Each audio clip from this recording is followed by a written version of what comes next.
کی جائے. اللہ کے بارے میں تصور لوگوں کے دل و دماغ میں بیٹھ گیا کہ اللہ تو عذاب ہی دے گا, اللہ تو کوڑی برسائے گا, اللہ تو جہنمی میں ڈالے گا, اللہ تو سانپ بچھو مسلط کرے گا. یقیناً یہ سانپ, یہ عذاب, یہ کوڑے اپنی جگہ پر حق ہے, لیکن یہ سب کے لیے نہیں ہے, یہ سب کے لیے نہیں ہے. اگر آپ یہ سمجھتے ہیں کہ معاذ اللہ یہ سب آپ کے ساتھ ہونا ہے, پہلی بات تو یہ ان کے لیے ہے جو کفر پر مریں گے, یا پھر معاذ اللہ ان کے لیے ہے جو فسق و فجور اور گناہوں پر مریں گے. لیکن اللہ اپنے بندے سے کتنا پیار کرتا ہے, اللہ سے زیادہ کوئی ہم سے پیار نہیں کرتا, اللہ سے زیادہ کوئی ہم سے محبت نہیں کرتا. اس کی ہر صفت بے مثال ہے, اس کی ہر صفت بے مثال ہے. اس کی تخلیق کی طرح کوئی تخلیق نہیں, اس کے کلام کی طرح کوئی کلام نہیں, اس کے انداز کی طرح کسی کا انداز نہیں. اللہ اکبر. اس کی عطا کی طرح کسی کی عطا نہیں, اس کی سخا کی طرح کسی کی سخا نہیں, اس کے حسن کی طرح کسی کا حسن نہیں, اس کے جمال کی طرح کسی کا جمال نہیں, اس کے رحم کی طرح کسی کا رحم نہیں, اس کے کرم کی طرح کسی کا کرم نہیں, اور اس کی محبت کی طرح کسی کی محبت نہیں. سبحان اللہ, سبحان اللہ. شان سے کرتا ہے, اتنی محبت کوئی نہیں کر سکتا. آؤ اللہ اپنے بندے سے کتنی محبت کرتا ہے. ایک روایت آپ کے سامنے پیش کروں. ایک عابد تھا بنی اسرائیل میں, بڑا متقی, بڑا پرہیزگار, بڑا عبادت گزار. اس کے تقوی اور پرہیزگاری کی داستان سن کر بنی اسرائیل کے بادشاہ نے اس کو اپنے محل میں بلایا, اور محل میں بلا کر کہتا ہے کہ میں نے آپ کے تقوی, آپ کی پرہیزگاری کی داستان سنی ہے. میں چاہتا ہوں کہ آپ اپنی جھوپڑی میں نہ رہیں, آپ میرے محل میں رہیں. خاص توجہ آپ کی. اللہ سے ہم محبت نہیں کرتے ویسی جیسی کرنا چاہیے, اللہ کی طرف رجوع نہیں کرنا چاہتے جیسا کہ کرنا چاہیے.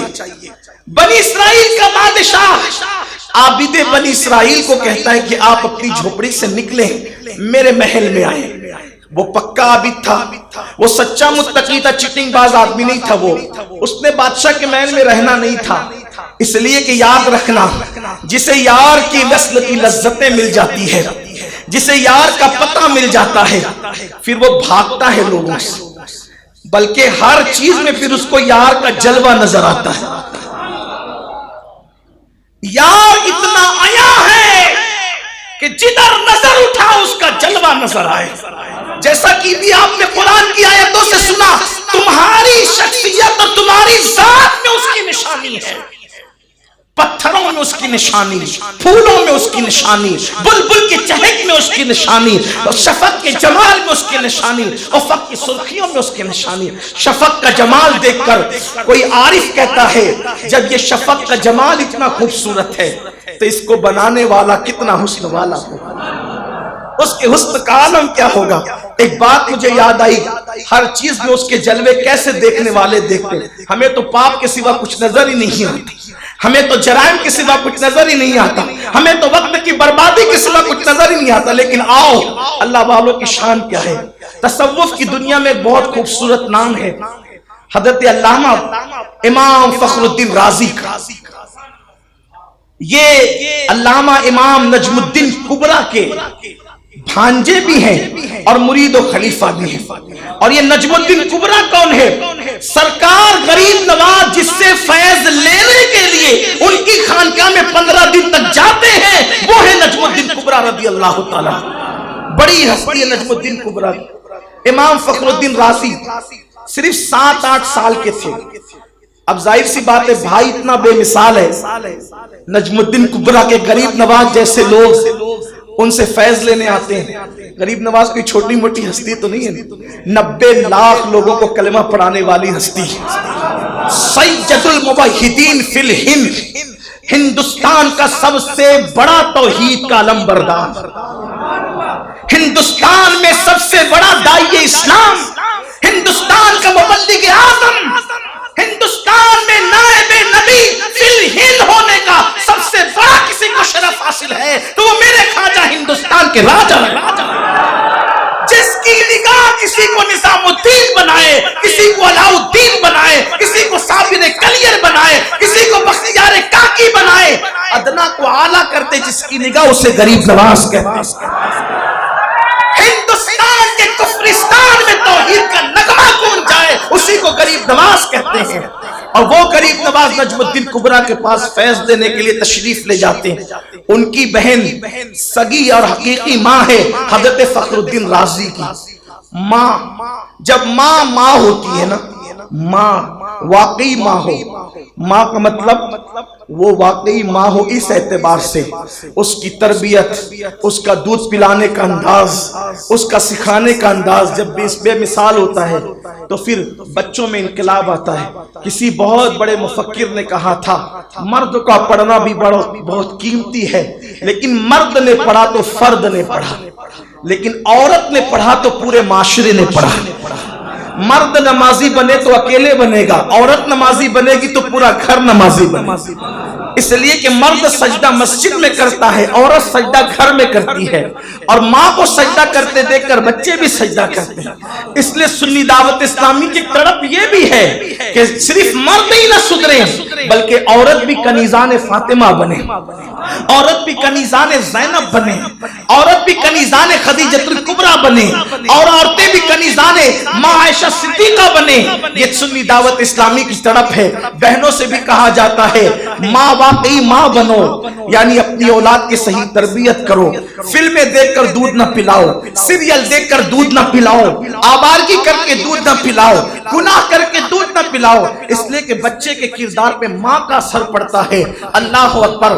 فخر الدین رازی کی ماں اپنے بیٹے کی پرورش کر رہی ہے، صرف 6-7 سال کی عمر ہے یا 8 سال کی عمر، اسی عمر میں اللہ کا عرفان نصیب ہو گیا امام فخر الدین رازی کو۔ فخر الدین رازی کون ہے؟ علماء اچھی طرح جانتے ہیں، صاحب تفسیر کبیر، تفسیر کبیر کے مصنف، تصوف سے ہم آہنگ جتنی عظیم تفسیر امام رازی کی ہے اتنی کسی مفسر کی نہیں گزری نگاہوں سے، ایسا صوفیہ کہتے ہیں۔ یہ ہے امام رازی، 7-8 سال کی 6 سال کی عمر ہے، اللہ کا عرفان مل گیا، عارف بن گئے۔ اب ان کا حال یہ ہوا پھولوں کو دیکھتے تو دیکھتے ہی رہتے، تکتے رہتے، درختوں کو دیکھتے تو دیکھتے ہی رہتے، تکتے رہتے۔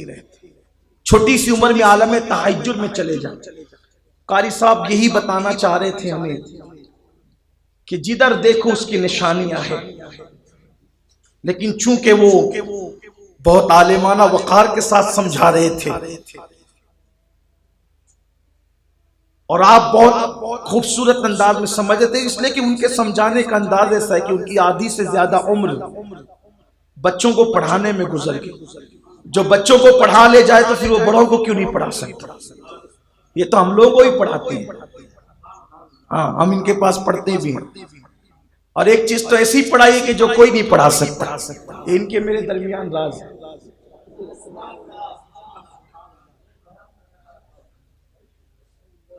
بہرحال ہر راز سے پردے اٹھانا بھی اچھا نہیں، اس لیے کہ بعض راز ایسے ہوتے ہیں جسے پردے اٹھانے کا مطلب کنویں میں پھینکے جانا پڑتا ہے، تو اس لیے میں ایسی کوئی کام آپ کے یہاں نہیں کروں گا کہ میرے لیے کوئی کسی کنویں کا انتظام کر جائے، لیکن انہوں نے مجھے ایک ایسی اہم چیز پڑھائی ہے جو یہ جانتے میں جانتے، اللہ اس کا صلہ عطا فرمائے، جزا عطا فرمائے، اس کی برکتیں آج تک محسوس ہو رہی ہے، وہ ہوتی رہے گی انشاءاللہ۔ اب دعا فرمائے اللہ اس سے استفادے کی بھرپور توفیق عطا فرمائے۔ تو عرض کر رہا تھا کہ امام رازی 7-8 سال کی عمر کے ہیں اور جدھر دیکھتے ہیں درخت دیکھا بس اسی میں لگ گئے، پھول دیکھا اسی پہ لگ گئے اور دیکھتے ہی رہتے۔ اب وہ درخت اور پھولوں سے بات جانوروں پہ آئی، اور جانوروں سے بات پھر یہ ہو گئی کہ کچھ دن فخر الدین کا حال یہ ہو گیا اسی چھوٹی سی عمر میں کہ گلیوں سے گزرتے تو لڑکیاں اور عورتیں کنویں پر پانی بھرتی، تو انہیں دیکھا تو ان کو بھی دیکھتے رہ گئے۔ اب ہر آدمی کسی کو دیکھتا ہے تو اپنے حال پہ قیاس کرتا ہے، آپ کسی کو بھی دیکھیں گے آپ جیسے ہیں وہی آپ کو نظر آئے گا۔ اب لوگ کہتے ہیں پوری دنیا خراب ہے، دنیا خراب نہیں ہے، ہم خراب ہو گئے۔ پوری دنیا بے وفا ہے، دنیا بے وفا نہیں ہے، ہم بے وفا ہو گئے۔ دنیا مجرم ہے، دنیا مجرم نہیں، ہم مجرم ہو گئے۔ دنیا میں کرپشن ہے، دنیا میں کرپشن نہیں، ہمارے اندر کرپشن ہے۔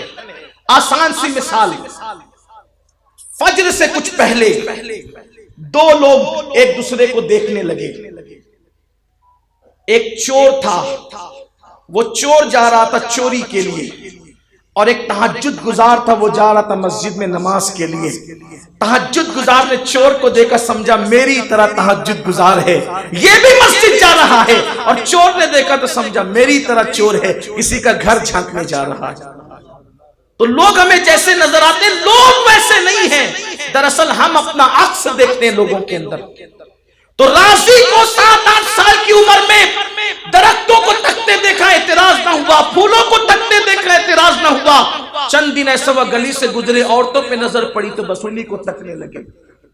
لوگوں نے اپنا آپ دیکھ لیا، گھر پہ کمپلین لے کر آئے، بگڑ گیا تمہارا بیٹا، تمہارا بیٹا بگڑ گیا۔ ایک ماں باپ کے لیے سب سے زیادہ تکلیف کی بات اس وقت ہوتی ہے جب اس کی اولاد کی کمپلین اس تک آتی ہے، شکایت آتی ہے۔ شکایت آئی، باپ نے ماں کو کہا، ان کی والدہ کو، دیکھ تیرا بیٹا کیسے بگڑ گیا، پورے محلے میں نام خراب کیا، عورتوں کو تک رہا ہے، بد نظری کر رہا ہے۔ ماں نے کہا نادان ہے، لے جاؤ اٹھا کر میرے بھائی کی خانقاہ میں پہنچا دو، بڑے بڑے بگڑے لوگ وہاں سدھر جاتے، یہ بھی سدھر جائے گا، لے جاؤ اس کو۔ 2 گھوڑے منگائے گئے۔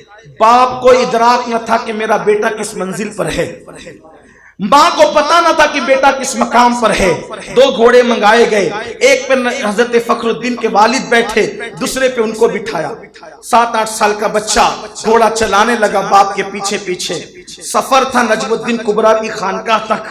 خانقاہ جانے سے پہلے بیچ میں گھنا جنگل آتا تھا، اس گھنے جنگل میں جیسے چل رہے ہیں، ادھر دیکھا ادھر لگ گئے، ادھر دیکھا ادھر لگ گئے۔ اسی اثنا میں سامنے سے شیر چلا آیا، شیر کو دیکھ کر گھوڑے کانپنے لگے، فخر الدین کے والد بھی کانپنے لگے۔ گھوڑا اٹھایا، ادھر بھگایا، جیسے ہی نظر شیر پہ پڑی، فخر الدین گھوڑا روک لیا۔ گھوڑا کانپنے لگا تو نیچے اتر گئے، گھوڑا بھاگا، یہ کھڑے ہو کر کے ہاتھ باندھ کر اس کو دیکھتے رہے۔ درخت کے پیچھے فخر الدین کے والد چھپ کر کھڑے ہیں، رو رہے ہیں، اکلوتے بیٹے کی جان میری آنکھوں کے سامنے جائے گی۔ ارے بگڑا تھا تو بگڑا تھا، کیوں میں نے لے کر کے جانے کے لیے اس سفر کے لیے میرے بیٹے کو مشقت میں ڈالا، مر جائے گا۔ آواز لگاتے فخر الدین ادھر آ، فخر الدین ادھر آ، وہ تیری جان لے لے گا، شیر ہے وہ، شیر تیری جان لے لے گا۔ وہ کب سنتے، کھڑے ہیں۔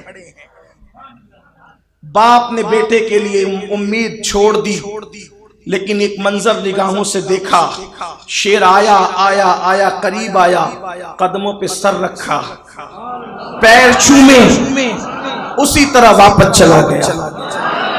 یہ یوں ہی تکتے رہے اس کو، یوں ہی دیکھتے رہے اس کو، آنکھ سے آنسو بہتے رہے۔ جب شیر چلا گیا، باپ کی نگاہوں سے پردہ اٹھ گیا، میرا بیٹا کیا ہے اور کس مقام پر ہے، کس منزل پر ہے۔ آئے تو یہ عالم تحجر میں تھے، یہ عالم تحجر میں تھے۔ باپ دیکھا فخر الدین، فخر الدین، فخر الدین، کیا ہوا بابا؟ ہوش آیا، کیا ہوا بابا؟ بیٹے وہ شیر تھا، شیر درندہ تھا، درندہ کھا جاتا تجھے، کیا کر رہا تھا تو؟ آنکھ میں آنسو آ کے کہتے بابا کتنا خوبصورت تھا، بابا کتنا خوبصورت تھا، کتنا حسین تھا۔ جب اس کے حسن کا یہ عالم ہے، جب یہ اتنا حسین ہے، تو اس کے بنانے والے کے حسن کا عالم کیا ہوگا؟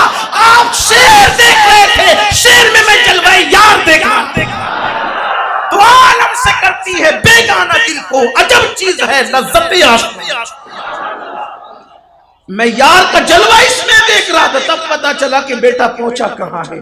تو عرض یہ کر رہا ہوں کہ ہم اللہ سے ڈرنے کی بات تو کرتے، لیکن ہم اللہ سے ڈرتے کب ہے؟ دور بھاگ چکے اس سے، دور ہو گئے اس سے دور چلے گئے۔ تو بنی اسرائیل کے بادشاہ نے اس عابد سے کہا میرے مکان میں، میرے محل میں قیام کرو۔ اس نے کہا، اس نے سوچا کہ انکار کیسے کر سکتا، تو اس نے دیکھو بولا کیا، بات کیا کہی جو ہمیں نہیں پتا ہے، جو ہمیں سمجھ میں نہیں آ رہی ہے۔ ہم سب کے چکر میں رب کی طرف نہیں آتے، کیونکہ ہمیں پتہ ہی نہیں یہ فلسفہ کہ سب سے زیادہ ہمارا رب ہم سے پیار کرتا ہے، 70 ماہوں سے زیادہ وہ پیار کرتا ہے۔ ہم نے کبھی نہیں سوچا، دوستوں کی محفلوں میں گھنٹوں، اس کے پاس گھنٹوں، اس کے پاس گھنٹوں، اس کے لیے وقت نہیں۔ جو سب سے زیادہ ہم سے پیار کر رہے ہیں اس کے لیے وقت نہیں ہے، اور جو ہمارے ساتھ مکاری کر رہے ہیں ان کے لیے وقت ہے۔ شادی کا کارڈ دے کر کوئی ہمیں مدعو کرے، ہم اس کے لیے ٹائم نکال کے پہنچتے، وہ ناراض نہ ہو جائے، اس کی یہاں شادی ہے وہ ناراض نہ ہو جائے، اس کے یہاں فنکشن ہے وہ ناراض نہ ہو جائے۔ ارے لوگ بلاتے ہیں، ان کی ناراضگی کے خوف سے کاروبار بن کر کے وہاں جاتے ہو، لیکن اللہ بلاتا ہے اپنے گھر میں اس کی ناراضگی کے خوف سے۔ کیوں کاروبار بن کر کے اس کے پاس نہیں پہنچتے؟ سب کے پاس پہنچ رہے، اس کے پاس کیوں نہیں پہنچتے؟ یہ مکاریاں ہیں۔ لوگ کہاں تک ساتھ دیں گے؟ وفا بھی کریں گے تو کہاں تک ساتھ دیں گے؟ قبر کے کنارے تک، قبر کے دہانے تک لوگ اس قدر اللہ اکبر خود قرض ہیں، اللہ اللہ، کہ آپ نے جن کے لیے وقت دیا مرنے کے بعد وہ کنڈا دینے بھی نہیں آئیں گے، بہانہ لگا دیں گے، ان کے لیے اتنا ٹائم نکال رہے ہو۔ اور جس اللہ کی رحمتیں قبر کے اندر بھی کام آئے گی، اس کے لیے کیا ٹائم نکالا ہے، اس کے لیے کیا وقت نکالا ہے؟ دوستوں کے لیے رات رات بھر جگتے ہو، اللہ کے لیے جگنے کی توفیق نہیں۔ اللہ اکبر، جو کھلا رہا ہے، جو پلا رہا ہے، ماں کے شکم میں جس نے خوبصورت شکل بنائی، اس کے لیے کوئی ٹائم نہیں، اس کے پیار کی قدر نہیں، اس کی محبت کی قدر نہیں۔ لوگ تو جنازے میں بھی نہیں آئیں گے جن کے لیے ہم نے زندگیاں وقف کر رکھی ہے۔ غالب نے کہا تھا، ہم کو معلوم ہے تغافل نہ کرو گے، لیکن ہم کو معلوم ہے تغافل نہ کرو گے، لیکن خاک ہو جائیں گے مگر تم کو خبر ہونے تک، خاک ہو جائیں گے مگر تم کو خبر ہونے، تم تک میت کی خبر پہنچے گی جب تک کہ خاک بھی ہو چکے ہوں۔ اب تو لوگ مغفرت کی دعائیں بھی نہیں کرتے، بلکہ بڑی معذرت کے ساتھ دعائیں مغفرت اور قرآن خوانی بھی اخبار کی سرخیوں میں آنے کے لیے کرتے ہیں، میت کی مغفرت کے لیے نہیں کرتے، الا ماشاءاللہ۔ تعزیتی پیغام بھی واٹس ایپ پر اپنی شہرت اور چرچوں کے لیے کرتے ہیں، مغفرت کے لیے کرتے، الا ماشاءاللہ۔ یہ خود غرضی کا حال ہے، اور تم ان سے دل لگا بیٹھے ہو۔ میرے امام نے کہا تھا، دل ہمیں تم سے لگانا ہی نہ تھا، دل ہمیں تم سے لگانا ہی نہ تھا، اب سفر بار ہے، کیا ہونا ہے، دور جانا ہے، رہا دل تھوڑا، پوچھ تیار ہے، کیا ہونا ہے، کل وہاں دید کا دن، آج یہاں آنکھ بیکار ہے، کیا ہونا ہے۔ وقت کا بادشاہ بنی اسرائیل کے اس عابد سے کہتا ہے کہ آپ کو آنا ہے، میرے محل میں رہنا ہے۔ اس عابد نے جواب کتنا خوبصورت دیا، کہتا ہے وہ عابد، آپ مجھے اپنے مکان میں رکھ لو گے؟ ہاں رکھیں گے۔ اگر آپ نے مجھے اپنے مکان میں رکھا، اچھا لباس دیا، اچھا کھانا دیا، اچھی سہولت دی، پھر ایک دن ایسا آیا کہ آپ کے گھر کی کسی عورت کے ساتھ میں ایسی حالت میں دیکھا گیا جس کو دیکھنا آپ کو پسند نہیں، تو آپ کیا کرو گے؟ توجہ کریں، اللہ کی محبت کا احساس کر لیں۔ آج اگر آپ نے کر لیا یا کسی ایک نے بھی کر لیا تو میرا آنا کامیاب ہو گیا۔ اگر تمہارے گھر کی کسی کنیز کے ساتھ، کسی باندی کے ساتھ اگر مجھے پاپ کرتے ہوئے تم نے پکڑ لیا رنگے ہاتھوں تو تمہارا ریئیکشن کیا ہوگا، کرو گے کیا؟ ابھی اس نے کچھ کیا ہی نہیں تھا، صرف بول رہا تھا۔ اس نے کہا، بدبخت، پاپی، گندی سوچ کے مالک، میں نے تو تیرے تقوی کی داستان سن کر تجھے بلایا تھا، میں نے تو تجھے تیری پرہیزگاری کی داستان سن کے بلایا تھا، آج ثابت ہوا کہ تو پرہیزگار نہیں بلکہ پاپی ہے، تو مجرم ہے، گندی سوچ کا مالک ہے، اتنی گندی سوچ ہے تیری۔ اس نے کہا، رہنے دیں، ابھی تو میں نے پاپ کیا بھی نہیں، ابھی تو میں نے جرم کیا بھی نہیں، ابھی تو میں نے گندگی کیا بھی نہیں، اور تم نے دیکھا بھی نہیں، اتنا غصہ آ گیا۔ اس مالک کا ڈر چھوڑ کر کے تیرے یہاں کیسے آ جاؤں کہ تو صرف پاپ کی بات سن کر غصے میں آ گیا، وہ تو مجھے ایک دن میں لاکھوں مرتبہ پاپ کرتے دیکھتا ہے لیکن کبھی جلال میں نہیں آتا، بلکہ میرے گناہ کو دیکھنے کے بعد اپنے فرشتوں سے کہتا ہے، ابھی گناہ لکھنا نہیں، اس لیے کہ گناہ کیا ہے، مگر لکھو مت، ہو سکتا ہے تھوڑی دیر میں میرا بندہ توبہ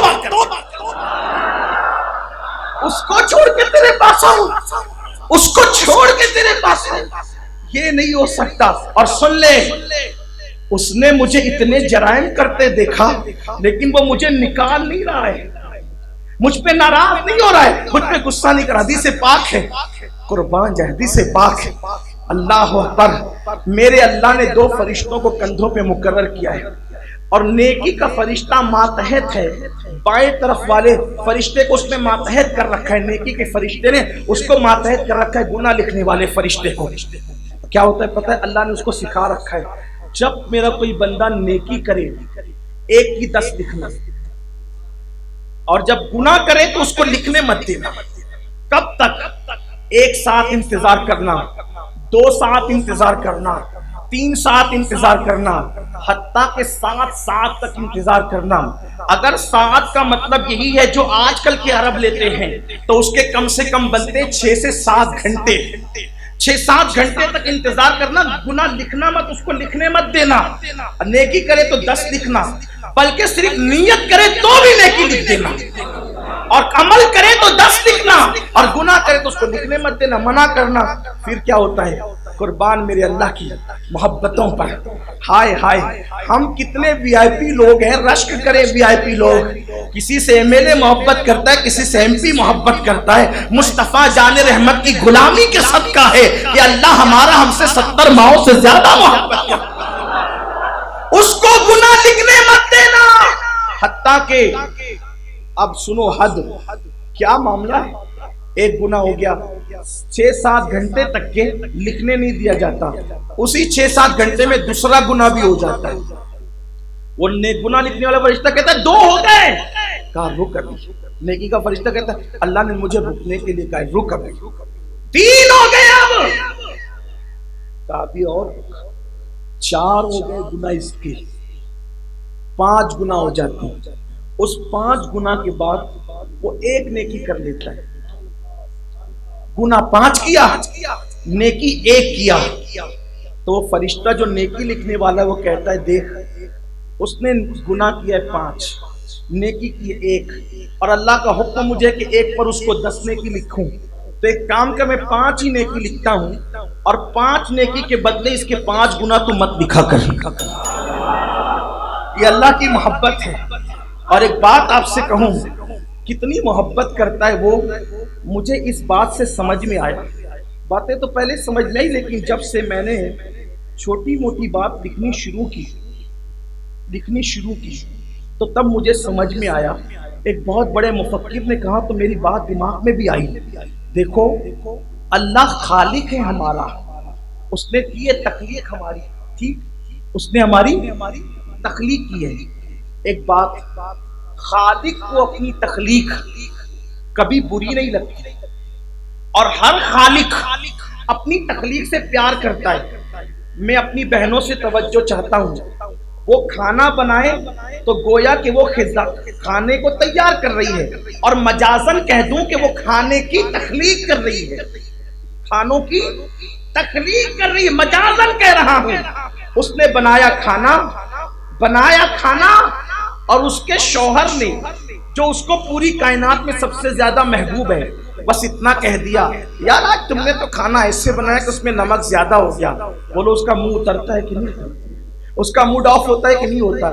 ارے نادان، جس نے اپنے ہاتھ سے کھانا بنایا وہ اپنے ہاتھ کے کھانے کا عیب اپنے محبوب سے سننے کو پسند نہیں کرتی.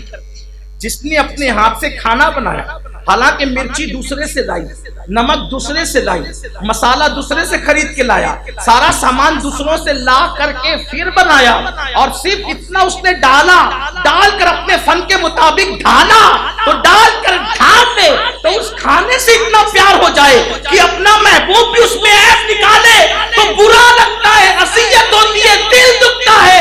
ارے نادان، جب تو نے اپنے ہاتھ سے کھانا بنایا تو تجھے اس کھانے سے اتنا پیار ہو گیا، تو میرے اللہ نے مخلوق بنائی تو اللہ اس مخلوق سے کتنا پیار کرتا ہے.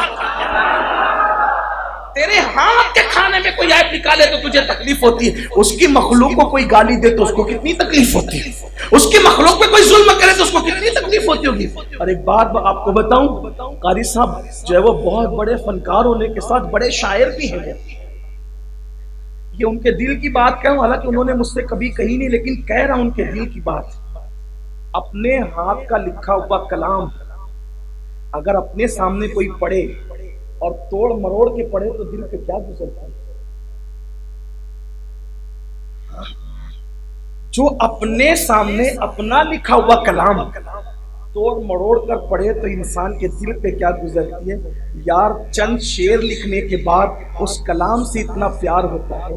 تو جس انسان کو قدرت نے اپنے دست قدرت سے پیدا کیا ہو، اللہ اس سے کتنا پیار کرتا ہوگا، اللہ رب العزت اس سے کتنی محبت کرتا ہوگا. اب ایسا اللہ جو ماؤں سے زیادہ ہم سے پیار کرے، جو باپ سے زیادہ ہم سے پیار کرے، اور اللہ اس کی محبتوں کا عالم تو دیکھیں. جب ہم گناہ کرتے ہیں رات کو تو صبح ہونے سے پہلے وہ رحمت کی چادر پھیلا کر کے کہتا ہے میرے بندے اس سے پہلے کہ صبح کا سورج طلوع ہو جائے اور رات کی چادر ختم ہو جائے، صبح ہونے سے پہلے توبہ کر لے تاکہ میں تجھے معاف کر دوں. اور جب انسان دن کو گناہ کرتا ہے تو میرا اللہ دن ختم ہونے سے پہلے اپنی رحمت والے ہاتھوں کو پھیلا کر جیسا کہ اس کی شان ہے اعلان کرتا ہے میرے بندے اس سے پہلے کہ سورج غروب ہو جائے میری بارگاہ میں توبہ کر لے تاکہ میں تجھے معاف کر دوں. میرے آقا علیہ السلام کے پیارے دیوانوں، اللہ ہم سے اتنی محبت کرتا ہے، اللہ ہم سے اتنا پیار کرتا ہے، لیکن ہم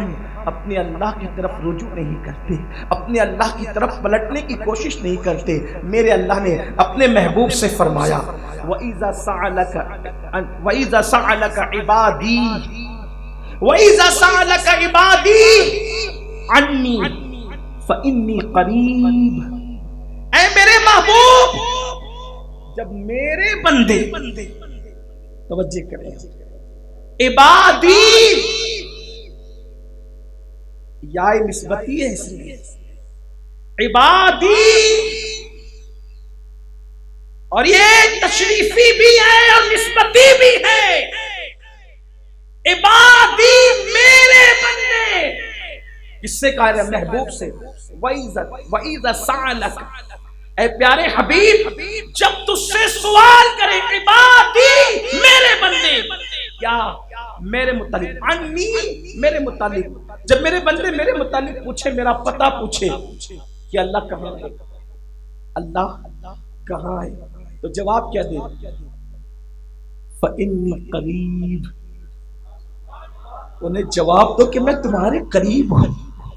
اور ایک مقام پر فرمایا کتنے قریب ہیں، تو کہتے ہیں نحن اقرب الیہ من حبل الورید، کہ میں تمہاری شعرت سے زیادہ قریب ہوں. اللہ ہماری شعرت سے زیادہ قریب ہے. اور اللہ نے اس آیت میں آگے بیان فرمایا کہ ان سے کہو جب وہ مجھے پکارتے ہیں تو میں ان کی پکار کا جواب بھی دیتا ہوں. تم جب پکارتے ہو تمہاری پکار کا جواب دیتا ہے، لیکن جب وہ پکارتا ہے تو تم جواب نہیں دیتے. جب اللہ کو تم پکارتے تو وہ جواب دیتا ہے، لیکن جب اللہ تمہیں پکارتا ہے تو تم جواب نہیں دیتے، تم غیر حاضر رہتے ہو. پتہ چلا وہ ہم سے قریب ہیں، ہم اس سے دور ہو گئے. گناہوں کی وجہ سے دور ہو گئے، برائیوں کی وجہ سے دور ہو گئے، بے حیائیوں کی وجہ سے دور ہو گئے، بدکاریوں کی وجہ سے دور ہو گئے. آؤ اللہ کی طرف رجوع کریں. رجوع کرنے کو کہتے ہیں پلٹنا، واپس آنا، اور یاد رکھنا اس کو منائیں، اسے راضی کریں. دنیا میں ہمارے خلاف جو ماحول بنا ہے وجہ ہے کہ ہم اس سے دور ہو گئے. دنیا میں روزی جو تنگ ہو گئی ہے وجہ ہے کہ ہم اس سے دور ہو گئے. دنیا میں عزت کی بجائے جو ذلت مل رہی ہے وجہ ہے کہ ہم اس سے دور ہو گئے. پیروں کے نیچے سے زمین کھسک رہی ہے وجہ ہے کہ ہم اس سے دور ہو گئے. وہ تو ہماری شعرت سے زیادہ قریب ہے لیکن بدعمالیوں کی وجہ سے ہم دور ہو گئے. ایک بچہ رو رہا ہو اور لوگ کہ اس کی ماں اس کو دودھ کیوں نہیں پلاتی، بچے کا قصور ہے، ماں کے سینوں کا کوئی قصور نہیں، ماں کا کوئی قصور نہیں. اس لیے کہ ماں تو ہے ہی دودھ پلانے کے لیے. وہ دور کیوں چلا گیا ماں سے؟ وہ ماں سے دور کیوں چلا گیا؟ اس لیے کہ اسی بچے کو غذا ملے گی جو اپنی ماں سے قریب ہوگا. اللہ اکبر. اب یاد رکھو کل تک ہمیں جو عزت تھی، کل تک جو ہمیں روزی تھی، کل تک جو ہمیں وقار تھا، کل تک جو ہمیں عظمتیں تھی، کل تک جو ہمیں بزرگی تھی، کل تک اللہ اکبر ہم پوری دنیا میں فاتح تھے، پوری دنیا میں غالب تھے. اس کی وجہ یہ تھی کہ ہم اللہ سے قریب تھے. آج ہم اللہ سے اپنے اعمال کی وجہ سے دور ہو گئے ہیں. سن کلی دعوت اسلامی کا یہ اجتماع اسی لیے ہے، اللہ کی طرف رجوع کرو، اللہ کی طرف بڑھو، اللہ کی طرف قدم بڑھاؤ، اللہ کی طرف رجوع کریں۔ رجوع کرنے کا مطلب اللہ کی طرف پلٹے اور اللہ کی طرف پلٹ کر اس کو راضی کریں، اس کو منائیں۔ اور یاد رکھنا، سب کو منانا مشکل ہے، رب کو منانا بہت آسان ہے۔ اتنا آسان ہے رب کو منانا کہ آنسوؤں کی سوگات ندامت کے 2 آنسو اگر اس کی بارگاہ میں پیش کر دیے جائیں تو میرا اللہ اپنے بندے کے گناہوں کو معاف فرما دیتا ہے۔ اقبال کہتے ہیں کہ موتی بنا کے شان کریمی نے چھن لیے، قطرے جو تھے میرے عرق انفعال کے، شرمندگی کے آنسو اللہ کی بارگاہ میں پیش کر دیں تو میرا اللہ راضی ہو جاتا ہے۔ بلکہ میرے اللہ کا اعلان ہے کہ میرا بندہ میری طرف چل کر آتا ہے تو میری رحمت اس کی طرف دوڑ کر جاتی ہے۔ اس لیے آئیں اپنے اللہ کو منائیں، اپنے اللہ کو راضی کریں اور اپنے اللہ کی طرف رجوع کریں، اور یاد رکھیں کہ اللہ ہم سے کتنی محبت کرتا ہے کہ حضرت سیدنا بایزید بسطامی سلطان العارفین حضرت بایزید بسطامی نے ایک مرتبہ اللہ سے عرض کیا کہ میرے اللہ، میں یہ چاہتا ہوں کہ اب مجھ سے کوئی گناہ نہیں ہو اور تو مجھے ایسا کر دے کہ اب میں کوئی گناہ نہ کر سکوں۔ تو اللہ کی طرف سے جواب آتا ہے کہ بایزید، اگر سب کے سر پر معصومیت کی دستار سجا دوں گا۔ حضرت بایزید بسطامی نے جب کہا تھا کہ مولا اب مجھ سے کوئی گناہ نہیں ہو، تو جواب آتا ہے بایزید، اگر میں سب کے سر پہ معصومیت کی دستار سجا دوں گا تو قیامت کے دن بخشوں گا کسے؟ تو اللہ تبارک و تعالیٰ کو گنہگاروں سے بھی پیار ہے اور وہ اپنے بندوں کو معاف کرنا بہت پسند کرتا ہے۔ آئیے ہم اپنے گناہوں سے توبہ کر کے اللہ کی بارگاہ میں رجوع کریں۔ اللہ ہم سب کو توفیق دے۔ گفتگو کے درمیان اگر کوئی غلطی ہو اللہ تعالیٰ معاف فرمائے۔ استغفر اللہ ربی من کل ذنب واتوب الیہ۔ السلام علیکم ورحمۃ اللہ۔